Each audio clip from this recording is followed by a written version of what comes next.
Armstrong இறந்து கிட்டத்தட்ட 6 மாதம் ஆக போகுது. அவர் இறந்த புதுசில் ஜெய் பீம், ஆம்ஸ்ட்ராங்குடைய கனவை நிறைவேற்றுவோம் அப்படின்னு சொல்லி தமிழ்நாட்டில் பகுஜன் சமாஜ் ஆட்சி அமைக்கிற அளவுக்கு முழக்கங்கள். வள்ளுவர் கோட்டத்தில் அவருடைய முகத்தை வந்து மாஸ்காக போட்டுக்கிட்டு கோஷம் போட்டாங்க. சூளுரை எடுத்தனர். இப்போ என்ன ஆச்சு? வேங்கவேல் விவகாரத்தில் அறிக்கை வந்திருக்குது. திருமாவளவன் கருத்து சொல்லிட்டாரு, ரஞ்சித்து கருத்து சொல்லிட்டாரு. பொற்கொடி ஆம்ஸ்ட்ராங் ஏன் வாயை திறக்கலை? தீனா ஏன் வாயை திறக்கலை? பகுஜன் சமாஜ் கட்சி எதுவும் அறிக்கை விட்டா மாதிரியே எனக்கு தெரியல. ஏன்பா அப்போது நம்ம ஆம்ஸ்ட்ராங்கு செய்ய வேண்டிய கைமாறி என்ன? மற்றவங்களுக்காகவே அவர் வாழ்க்கையை தொலைச்சவர் அவர். வட சென்னையை விட்டு அவரை நீங்கள் வெளியே வர விடலை.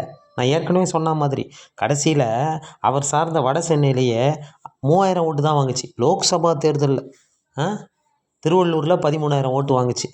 இப்படி இருந்தால் கட்சி எப்படி வளரும்? ஆம்ஸ்ட்ராங்கோட கனவு எப்படி நிறைவேறும்?